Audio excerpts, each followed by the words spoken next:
Engkaulah perisaiku saat badai hidup menerpaku. Janjimu di dalamku, pulihkan jiwaku.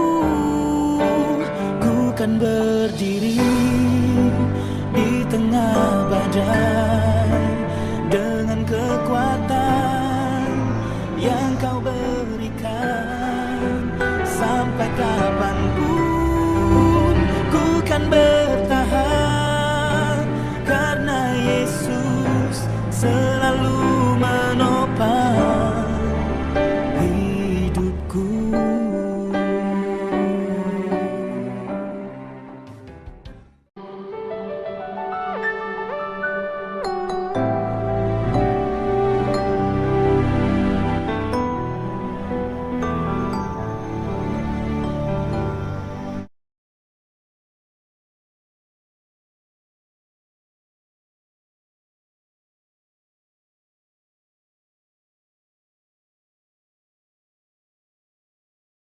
Selamat pagi. Hari ini tema kita adalah melayani dengan rela berkorban. Kalau kita berbicara mengenai pelayanan, ada dua hal yang perlu kita mengerti. Pertama adalah melayani pekerjaan Tuhan, dan yang kedua adalah melayani Tuhan. Bapak Ibu pernah mendengar cerita Maria dan Marta ya? Kalau Marta, dia sibuk di dapur, kemudian menyiapkan segala sesuatu berhubungan dengan makanan karena Yesus hadir di rumah dia. Itu melayani Tuhan atau melayani pekerjaan Tuhan? Pekerjaan Tuhan. Oke.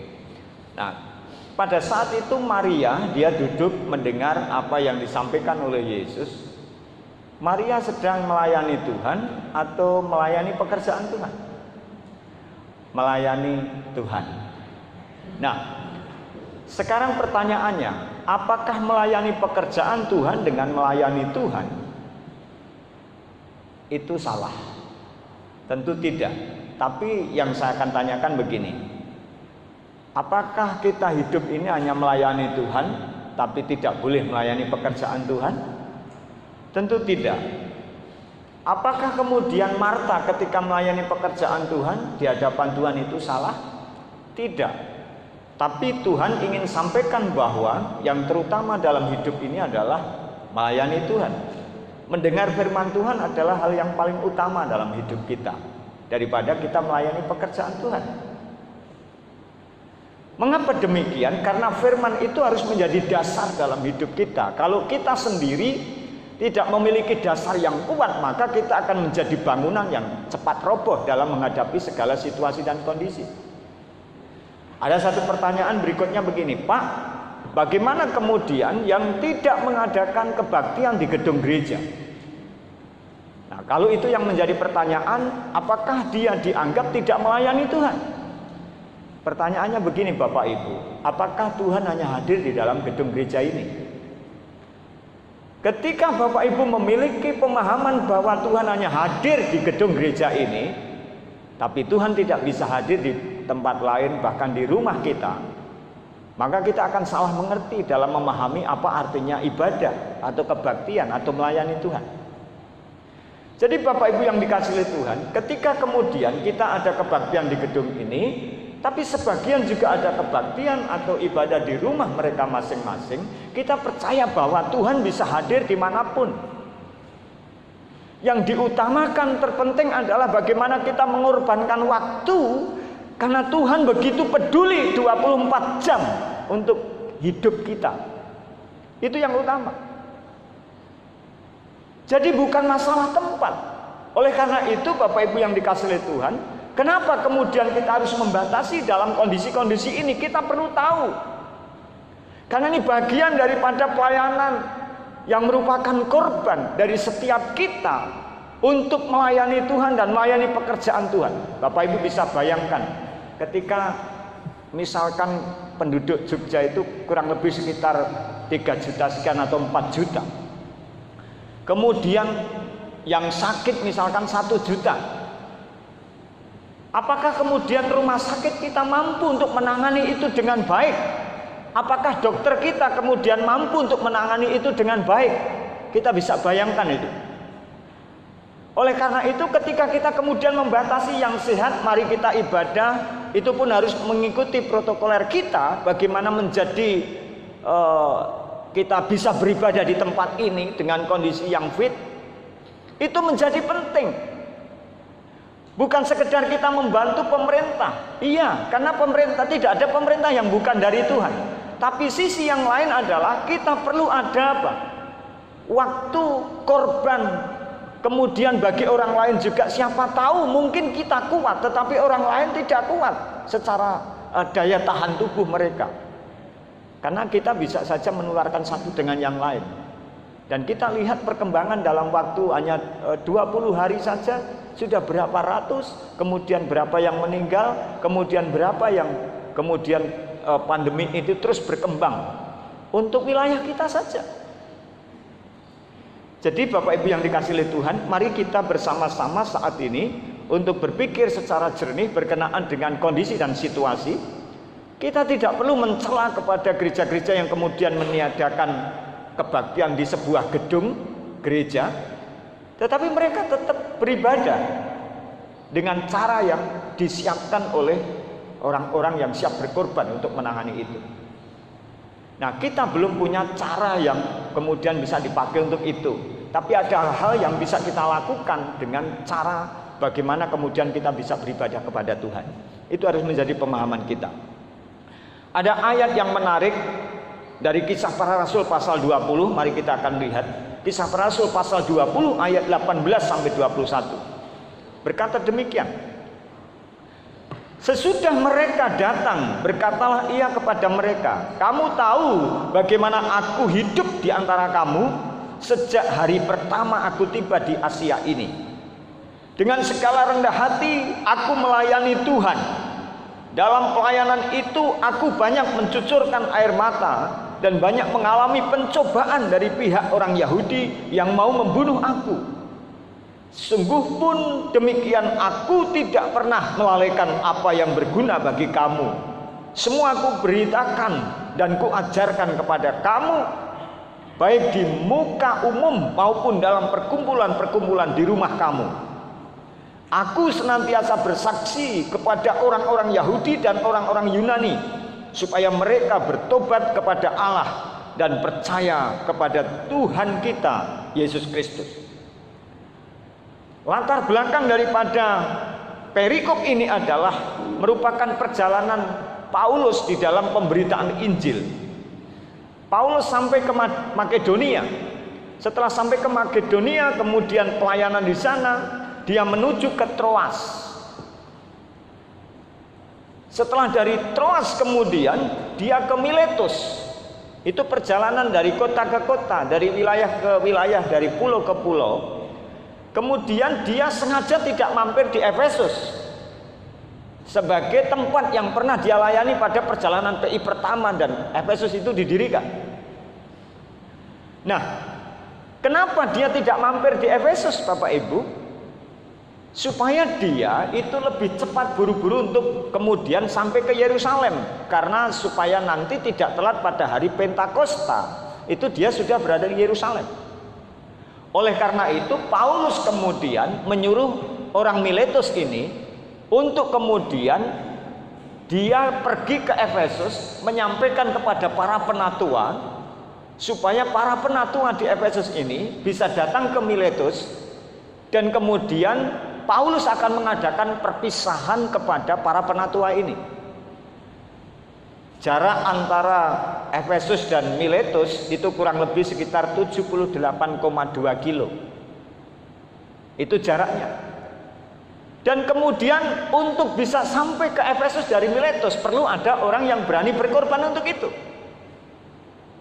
Tapi kemudian ada orang yang kemudian siap untuk berangkat, dan sampailah di sana bicara dengan para penatua itu, dan penatua akhirnya berangkat dan pergi ke Miletus. Ketemu di sana.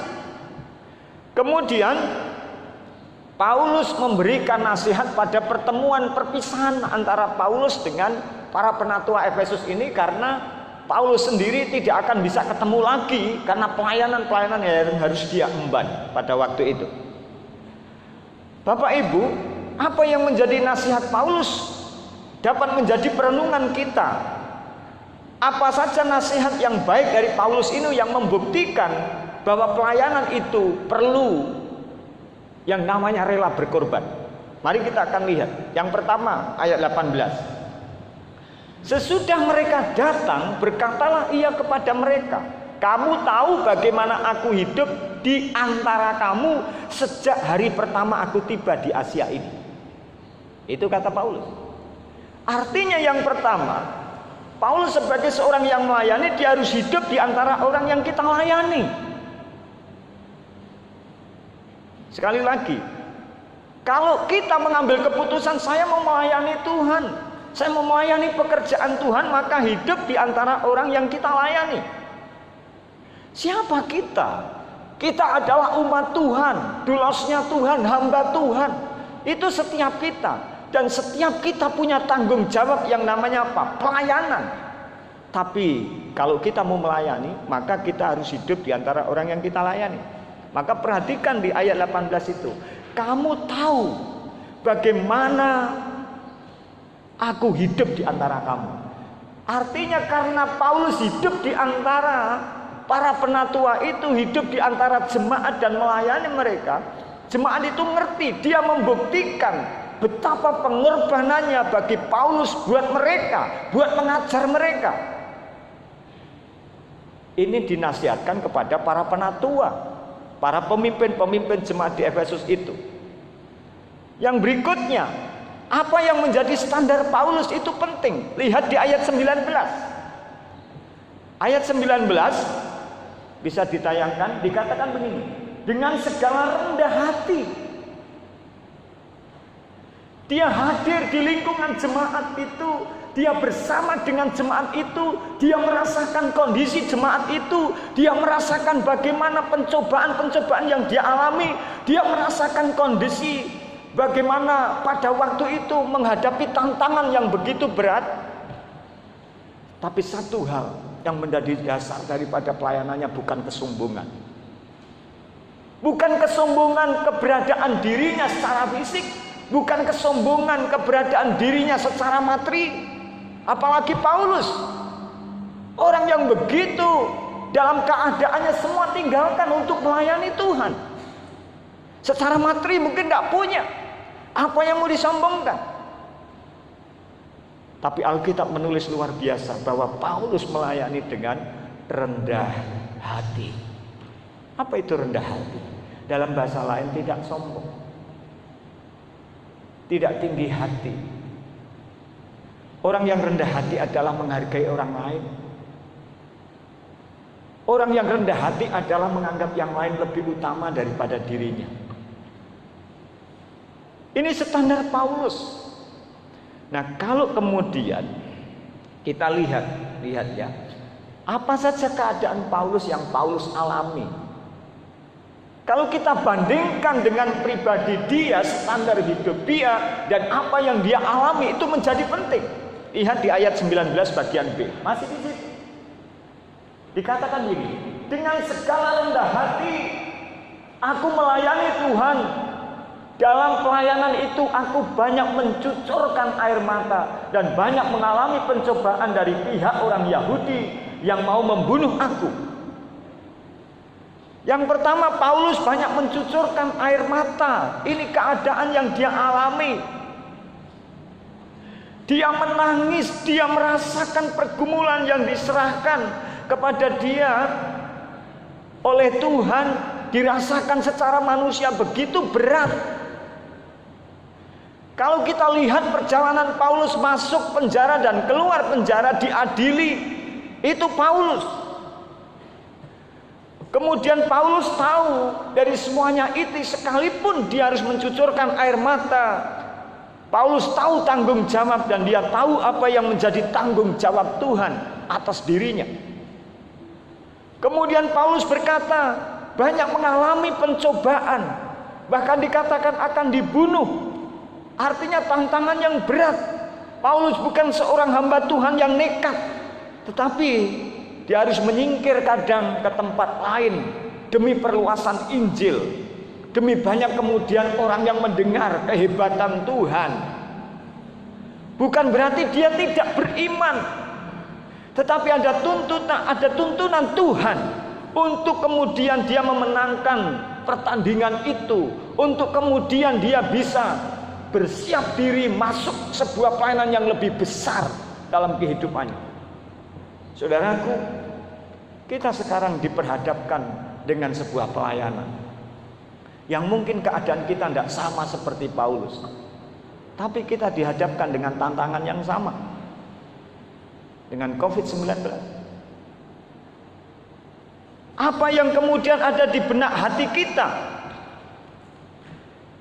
Apakah kita hidup di antara saudara-saudara kita yang sedang menghadapi kondisi itu? Betul.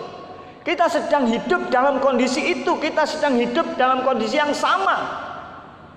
Apa yang bisa kita beritakan? Berita hope? Berita yang kemudian menurunkan keberadaan kita untuk beriman penuh kepada Tuhan? Tidak. Tapi memberikan semangat. Tapi lihat, ketika ada tantangan pun Paulus menyingkir sebentar, berdiam diri. Bukan berarti meninggalkan ibadahnya dan hubungannya dengan Tuhan, tidak. Tetapi Paulus terus dia maju. Ketika dia harus menyingkir sebentar, ketika kita kemudian berada dalam keluarga, kemudian kita berdoa bersama dengan keluarga, itu sebuah pengorbanan, pelayanan di hadapan Tuhan demi orang lain. Karena kita orang-orang yang rendah hati. Karena orang-orang yang rendah hati dia tidak akan sombong rohani. Orang-orang yang rendah hati dia tidak akan kemudian menyatakan ketika saya kemudian tidak hadir di tempat ini, berarti saya orang yang tidak berguna. Atau ketika orang berkata saya yang hadir di tempat ini, saya lebih kuat daripada orang yang tidak hadir di tempat ini. Bukan. Tuhan tahu isi hati kita. Kalaupun kita hadir di tempat ini, bukan sebuah kesombongan, tapi kerendahan hati kita kepada Tuhan untuk bermanfaat bagi diri kita dan orang lain. Begitu juga ketika orang lain berada di rumah dan mereka beribadah kepada Tuhan, adalah mendoakan kita. Karena demi kita, tapi juga demi mereka. Itu yang harus ada di dalam diri kita, saudara. Bapak Ibu yang dikasihi oleh Tuhan. Berikutnya mari kita akan lihat yang kedua, bagian terakhir, ayat 20 sampai 21. Dikatakan begini, sungguh pun demikian aku tidak pernah melalaikan apa yang berguna bagi kamu. Paulus berkata, aku tidak pernah melalaikan apa yang berguna bagi kamu. Artinya yang kedua, orang yang melayani, anak-anak Tuhan yang melayani, kita yang melayani, kita yang menjadi hamba Tuhan harus apa? Mengajarkan apa yang menjadi mandat Tuhan. Dimanapun, di gedung gereja ini, di rumah, di jalan, di pertemuan, kita harus mengajarkan apa yang menjadi mandat Tuhan atas hidup kita. Artinya kita harus hidup sesuai dengan apa yang Tuhan mau. Maka ayat 20 berkata, aku tidak pernah melalaikan apa yang berguna bagi kamu. Berbahagialah orang yang menjadi berguna bagi orang lain. Ada yang mau berguna bagi orang lain?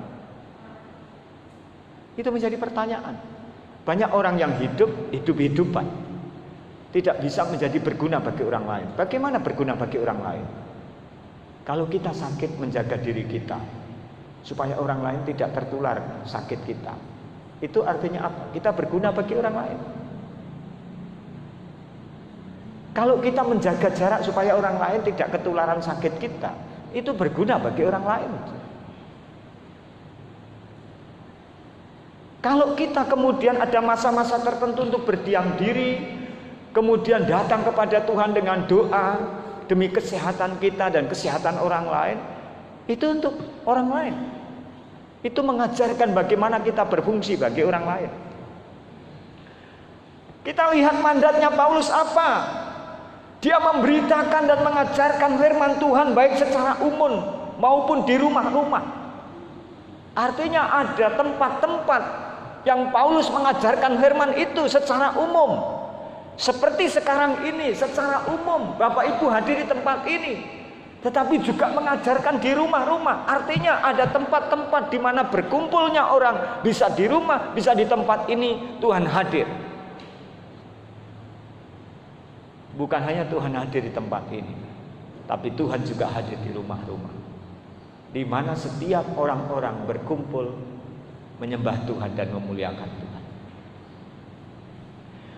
Mandat Paulus apalagi? Dikatakan dalam ayat itu 21, bersaksi kepada orang-orang supaya apa? Supaya bertobat dan percaya Yesus sebagai Tuhan. Ketika kita berada di mana-mana, mestinya dalam hati kita harus ada sebuah hal yang kita pikirkan, munculkan dalam diri kita adalah supaya orang lain kemudian percaya kepada Yesus sebagai Tuhan dan Juru Selamat. Kalau kita kumpul di rumah supaya anggota keluarga di rumah percaya, beriman kepada Yesus, percaya kepada Yesus, ada perlindungan oleh Tuhan Yesus, ada pimpinan dan karya Yesus. Kalau kita berkumpul di tempat ini pun, Tuhan inginkan supaya kita kemudian menjadi berkat, bersaksi bahwa Yesus ada di tengah-tengah kita, memelihara kita, memberikan tuntunan kepada kita untuk mengerti apa yang menjadi maksud Tuhan dalam hidup kita. Apa yang menjadi mandat Tuhan bagi diri kita dalam panggilan pribadi kita? Tuhan, saya memiliki mandat untuk mengabdi bagi Tuhan dalam hal sosial. Saya bersyukur. Kemarin sore sebelum Bapak Ibu tempati sekarang ini, tempat ini higienis.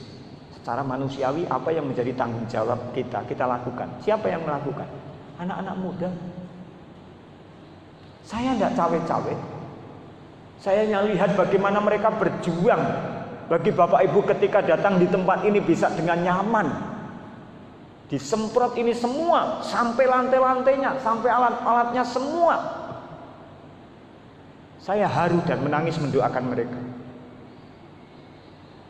Itu pelayanan, itu pekerjaan yang harganya mahal, itu panggilan mereka yang patut kita hargai. Apa yang menjadi mandat kita? Jangan pernah melalaikan Tuhan dan menyepelekan apa yang Tuhan kerjakan. Memilikilah sikap yang rendah hati seperti Paulus. Tapi Bapak Ibu yang dikasihi oleh Tuhan, dengan kita melakukan itu, artinya kita melakukan apa yang menjadi mandat Tuhan yang luar biasa itu. Apa tanggung jawab kita?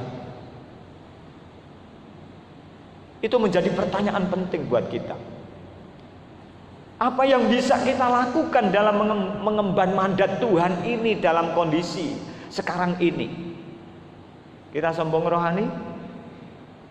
Atau kita menjaga keseimbangan antara iman dan hikmat? Saya mau tanya, iman sama hikmat itu beda enggak? Beda ya? Beda. Tapi orang beriman berhikmat enggak?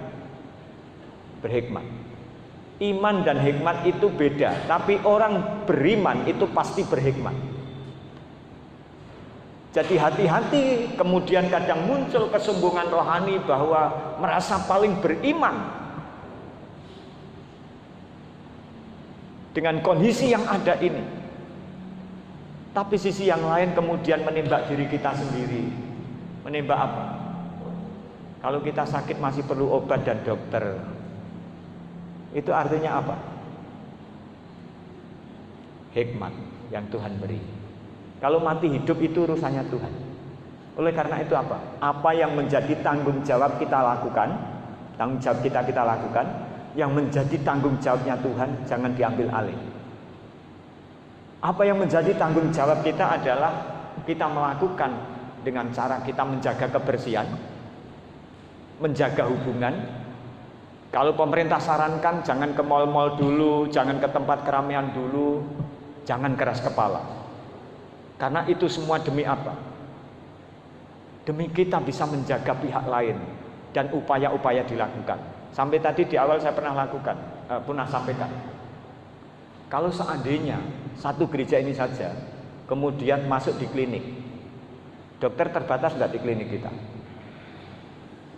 Bisa dibayangkan ya? Kalau semuanya kena pandemi kemudian masuk di klinik mau periksa, terbatas enggak dokter? Terbatas. Tempat tidurnya terbatas enggak? Terbatas. Alatnya terbatas enggak? Terbatas. Nah, kita harus membayangkan itu. Oleh karena itu Bapak Ibu yang dikasihi oleh Tuhan, mari kita tetap berjalan bersama dengan Tuhan, berdoa kepada Tuhan, mohon pemeliharaan Tuhan. Itulah pelayanan yang sekecil apapun mungkin menurut kita, tapi besar di hadapan Tuhan. Tuhan memberkati kita. Mari kita berdoa bersama-sama. Bapa di surga, kesempatan yang sungguh indah kami merasakan betapa luar biasanya Tuhan dalam hidup kami.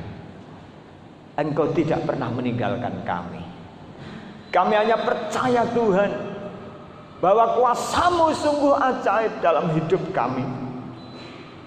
Kadang-kadang Tuhan, kami harus diperhadapkan dengan situasi dan kondisi. Tapi di balik peristiwa ini Tuhan, tidak ada satu hal pun yang tidak bisa kita lakukan untuk melayani pekerjaan Tuhan dan melayani Tuhan. Kami masih mampu untuk melakukan itu. Bahkan saat ini Tuhan, kami bersyukur dari tempat ini ya Tuhan, Kau mendidik kami untuk kami mengerti apa yang menjadi maksud Tuhan. Pelayanan itu harus rela berkorban. Terima kasih Bapak. Paulus memberikan teladan yang baik buat kami. Sekalipun situasi regionalnya berbeda dengan kondisi kami saat ini. Terima kasih Yesus. Terima kasih Yesus. Supaya kami menjadi anak-Mu yang sungguh melayani-Mu. Haleluya, haleluya. Haleluya. Melayani, melayani lebih sungguh. Katakan melayani, melayani. Melayani, melayani lebih sungguh. Oh Tuhan, Tuhan lebih dulu melayani kepadaku. Melayani, melayani lebih sungguh. Katakan mengasihi, mengasihi lebih sungguh. Mengasihi, mengasihi lebih sungguh. Mengasihi, mengasihi, mengasihi lebih sungguh. Oh Tuhan lebih dulu mengasihi. Tuhan lebih dulu mengasihi kepadaku. Mengasihi, mengasihi lebih sungguh. Bapa di surga, inilah ungkapan dalam pujian kami. Biarlah kami menjadi anak-anak-Mu yang mengasihi-Mu, mengasihi sesama kami, terutama di dalam mensikapi kondisi dan situasi yang sedang berada di tengah-tengah kehidupan kami berbangsa dan bernegara. Terima kasih Tuhan. Tuhan Yesus memberkati. Hamba-Mu selesai berbicara, tapi firman-Mu tidak akan sia-sia. Berkati semua yang mendengar ini dan melakukan yang terbaik sesuai dengan panggilan Tuhan dan karunia Tuhan. Dalam nama Yesus kami berdoa dan mengucap syukur. Haleluya.